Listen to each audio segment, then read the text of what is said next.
Good morning, everyone. Welcome to week 3, day 3 of our Charlie and the Chocolate Factory Choral Read. We are going to be reading chapters 25 and 26 today, but first, let's take a look at our vocabulary for the week. The first one is obstinately.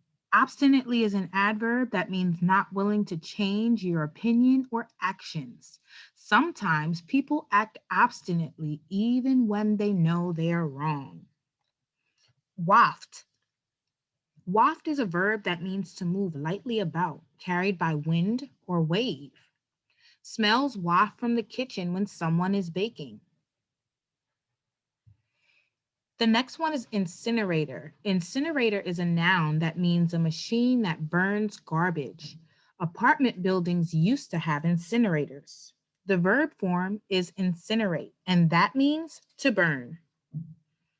The next word is pander.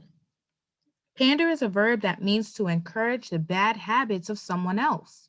If your friend is doing something that you know is wrong, but you laugh, you are pandering. Our new words for this week is gallantly. Gallantly is an adverb that means polite and attentive. I like it when people act gallantly in the cafeteria by helping classmates. Gallant is the adjective. The next one is precipice. Precipice is a noun that means steep or high part of a mountain. If you climb to the precipice, you usually have a great view. Before we jump into chapter 25, let's take a look at our first focus. Our first focus is to look for evidence that Willy Wonka does not like the TV family. Hmm. I wonder what we're going to find out. Chapter 25, The Great Glass Elevator. I've never seen anything like it, cried Mr. Wonka. The children are disappearing like rabbits. But you mustn't worry about it. They'll all come out in the wash. Mr. Wonka looked at the little group that stood beside him in the corridor. There were only two children left now, Mike TV and Charlie Bucket. And there were three grown-ups, Mr. and Mrs. TV and Grandpa Joe. Shall we move on? Mr. Wonka asked. Oh, yes, cried Charlie and Grandpa Joe, both together. My feet are getting tired, said Mike TV. I want to watch television. If you're tired, then we'd better take the elevator, said Mr. Wonka. It's over here. Come on, in we go. He skipped through the passage to a pair of double doors. The door slid open. The two children and the grown-ups went in. Now then, cried Mr. Wonka, which button shall we press first? Take your pick. Charlie Bucket stared around him in astonishment. This was the craziest elevator he had ever seen. There were buttons everywhere. The walls and even the ceiling were covered all over with rows and rows and rows of small black push buttons. There must have been 1,000 of them on each wall and another 1,000 on the ceiling. And now Charlie noticed that every single button had a tiny printed label beside it telling you which room you would be taken to if you pressed it. This isn't just an ordinary up and down elevator, announced Mr. Wonka proudly. This elevator can go sideways and long ways and slant ways and any other way you can think of. It can visit any single room in the whole factory, no matter where it is. You simply press the button and zing, you're off. Fantastic, murmured Grandpa Joe. His eyes were shining with excitement, and he stared at the rows and rows of buttons. The whole elevator is made of thick, clear glass, Wonka declared. Walls, doors, ceiling, floor, everything is made of glass so that you can see out. But there's nothing to see, said Mike TV. Choose a button, said Mr. Wonka. The two children may press one button each, so take your pick. Hurry up. In every room, something delicious and wonderful is being made. Quickly, Charlie started reading some of the labels alongside the buttons. The Rock Candy Mine, 10,000 feet deep, it said on one. Cockernut ice skating rinks, it said on the other. And then strawberry juice water pistols, toffee apple trees for planting out in your garden, all sizes, exploding candy for your enemies, luminous lollies for eating in bed at night. Mint jujubes for the boy next door. They'll give him green teeth for a month. Cavity filling caramels. No more dentists. Stick jaw for talkative parents. Wriggle sweets that wriggle delightfully in your tummy after swallowing. Invisible chocolate bars for eating in class. Candy coated pencils for sucking. Fizzy lemonade swimming pools. Magic hand fudge. When you hold it in your hand, you can taste it in your mouth. Rainbow drops. Suck them and you can spit in 6 different colors. Come on, cried Mr. Wonka. We can't wait all day. Isn't there a television room in all this lot? Asked Mike TV. Certainly there's a television room, Mr. Wonka said. That button over there. He pointed with his finger. Everybody looked. Television chocolate, it said on the tiny label beside the button. Whoopee! Shouted Mike TV. That's for me. He stuck out his thumb and pressed the button. Instantly, there was a tremendous whizzing noise. The doors clanged shut. The elevator leaped away as though it had been stung by a wasp, but it leapt sideways and all the passengers, except Mr. Wonka, who was holding on to a strap from the ceiling, were flung off their feet onto the floor. Get up, cried Mr. Wonka, roaring with laughter. But just as they were staggering to their feet, the elevator changed directions and swerved violently round a corner, and over they went once more. Help! Shouted Mrs. TV. Take my hand, madame, said Mr. Wonka gallantly. There you are. Now grab this strap. Everybody, grab a strap. The journey's not over yet. Old Grandpa Joe staggered to his feet and caught a hold of a strap. Little Charlie, who couldn't possibly reach as high as that, put his arms around Grandpa Joe's legs and hung on tight. The elevator rushed on at the speed of a rocket. Now it was beginning to climb.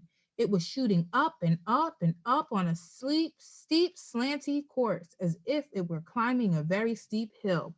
Then suddenly, as though it had come to the top of the hill and gone over a precipice, it dropped like a stone, and Charlie felt his tummy coming right up into his throat.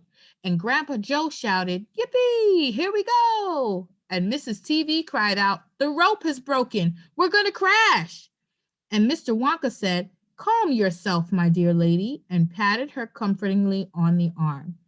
And then Grandpa Joe looked down at Charlie, who was clinging to his legs, and he said, Are you all right, Charlie? Charlie shouted, I love it! It's like being on a roller coaster!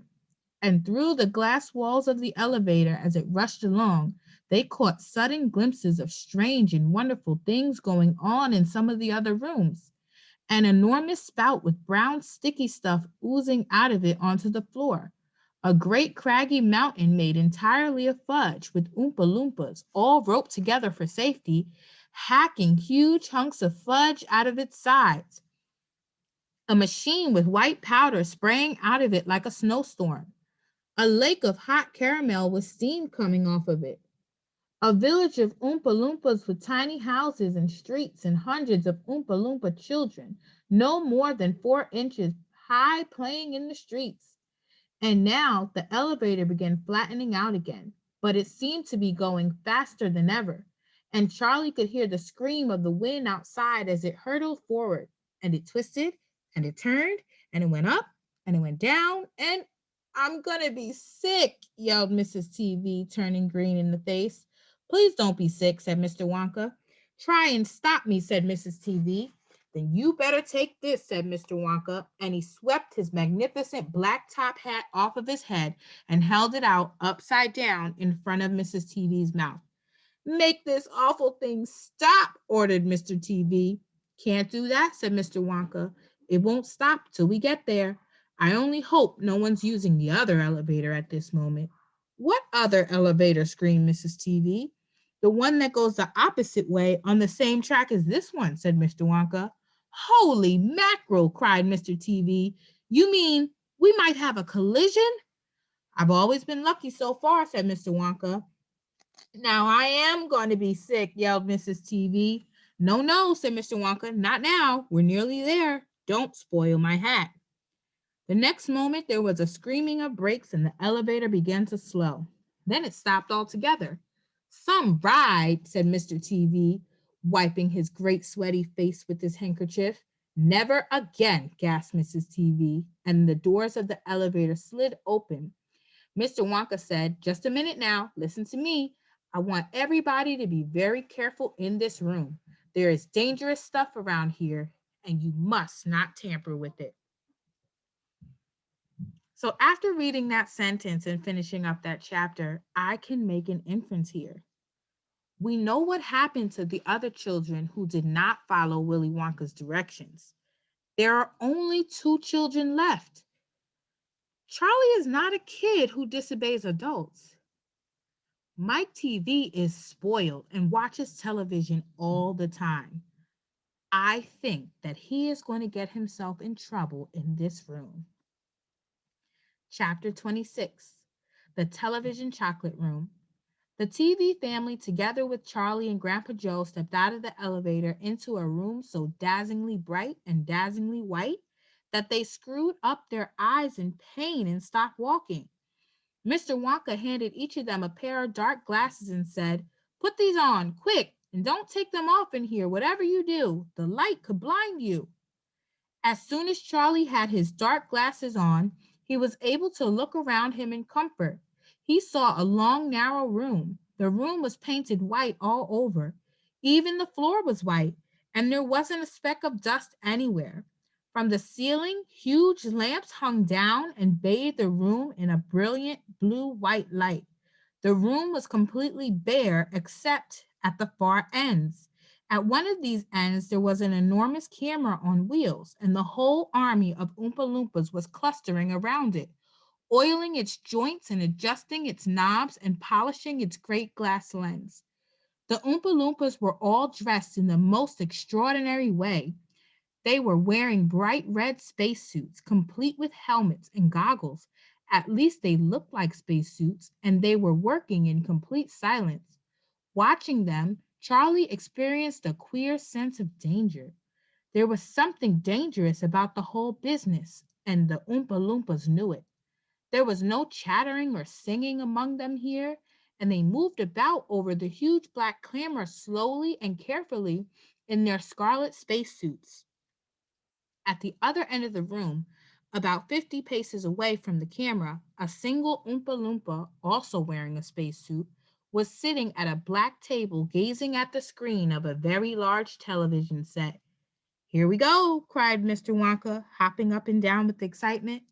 This is a testing room for my very latest and greatest invention, television chocolate. But what is television chocolate? Asked Mike TV. Good heavens, child, stop interrupting me, said Mr. Wonka. It works by television. I don't like television myself. I suppose it's all right in small doses, but children never seem to be able to take it in small doses. They want to sit there all day long, staring and staring at the screen. That's me, said Mike TV. Shut up, said Mr. TV. Thank you, said Mr. Wonka. I shall now tell you how this amazing television set of mine works. But first of all, do you know how ordinary television works? It is very simple. At one end, where the picture is being taken, you have a huge movie camera and you start photographing something. The photographs are then split up into millions of tiny little pieces, which are so small that you can't see them. And these little pieces are shot out into the sky by electricity. In the sky, they go whizzing around all over the place until suddenly they hit the antenna on the roof of somebody's house. Then they go flashing down the wire that leads right back into the back of the television set. And in there, they get jiggled and joggled around until at last, every single one of those millions of tiny pieces is fitted back into its right place, just like a jigsaw puzzle. And presto, the photograph appears on the screen. That isn't exactly how it works, Mike TV said. I'm a little deaf in my left ear, Mr. Wonka said. You must forgive me if I don't hear everything you say. I said that isn't exactly how it works, shouted Mike TV. You're a nice boy, Mr. Wonka said, but you talk too much. Now, then, the very first time I saw ordinary television working, I was struck by a tremendous idea. Look here, I shouted. If these people can break up a photograph into millions of pieces and send the pieces whizzing through the air and then put them together again at the other end, why can't I do the same thing with the bar of chocolate? Why can't I send a real bar of chocolate whizzing through the air in tiny pieces and then put the pieces together at the other end, all ready to be eaten? Impossible, said Mike TV. You think so? Cried Mr. Wonka. Well, watch this. I shall now send a bar of my very best chocolate from one end of this room to the other by television. Get ready there. Bring in the chocolate. Immediately, 6 Oompa Loompas marched forward, carrying on their shoulders the most enormous bar of chocolate Charlie had ever seen. It was about the size of the mattress he slept on at home. It has to be big, Mr. Wonka explained, because whenever you send something by television, it always comes out much smaller than it was when it went in. Even with ordinary television, when you photograph a big man, he never comes out on your screen any taller than a pencil, does he? Here we go. Then get ready. No, no, stop, hold everything. You there? Mike TV, stand back. You're too close to the camera. There are dangerous rays coming out of that thing. They could break you up into a million tiny pieces in 1 second. That's why the Oompa Loompas are wearing spacesuits. The suits protect them. All right, that's better. Now then, switch on. One of the Oompa Loompas caught hold of a large switch and pulled it down. There was a blinding flash. The chocolate's gone, shouted Grandpa Joe, waving his arm. He was quite right. The whole enormous bar of chocolate had disappeared completely into thin air. It's on its way, cried Mr. Wonka. It is now rushing through the air above our heads in a million tiny pieces. Quick, come over here. He dashed over to the other end of the room where the large television set was standing, and the others followed him. Watch the screen, he cried. Here it comes. Look. The screen flickered and lit up. Then suddenly a small bar of chocolate appeared in the middle of the screen. Take it, shouted Mr. Wonka, growing more and more excited. How can you take it? Asked Mike TV, laughing. It's just a picture on a television screen. Charlie Bucket, cried Mr. Wonka. You take it. Reach out and grab it. Charlie put out his hand and touched the screen, and suddenly, miraculously, the bar of chocolate came away in his fingers. He was so surprised he nearly dropped it. Eat it, shouted Mr. Wonka. Go on and eat it. It'll be delicious. It's the same bar. It's gotten smaller on the journey, that's all. It's absolutely fantastic, gasped Grandpa Joe. It's a miracle. Just imagine, cried Mr. Wonka, when I start using this across the country, you'll be sitting at home watching television, and suddenly a commercial will flash onto the screen, and a voice will say, Eat Wonka's chocolates. They're the best in the world. If you don't believe us, try one for yourself now. And you simply reach out and take one. How about that, eh? Terrific, cried Grandpa Joe. It will change the world. Wow. So, chapter 25 and 26, we learn all about the television chocolate. Our first focus was to look for evidence that Willy Wonka does not like the TV family. Now you're going to reread chapters 25 and 26 out loud to yourself for at least 5 minutes. As you read, I want you to think about how Mike could get in trouble in the chocolate television room. How is Mike going to get in trouble in the chocolate television room?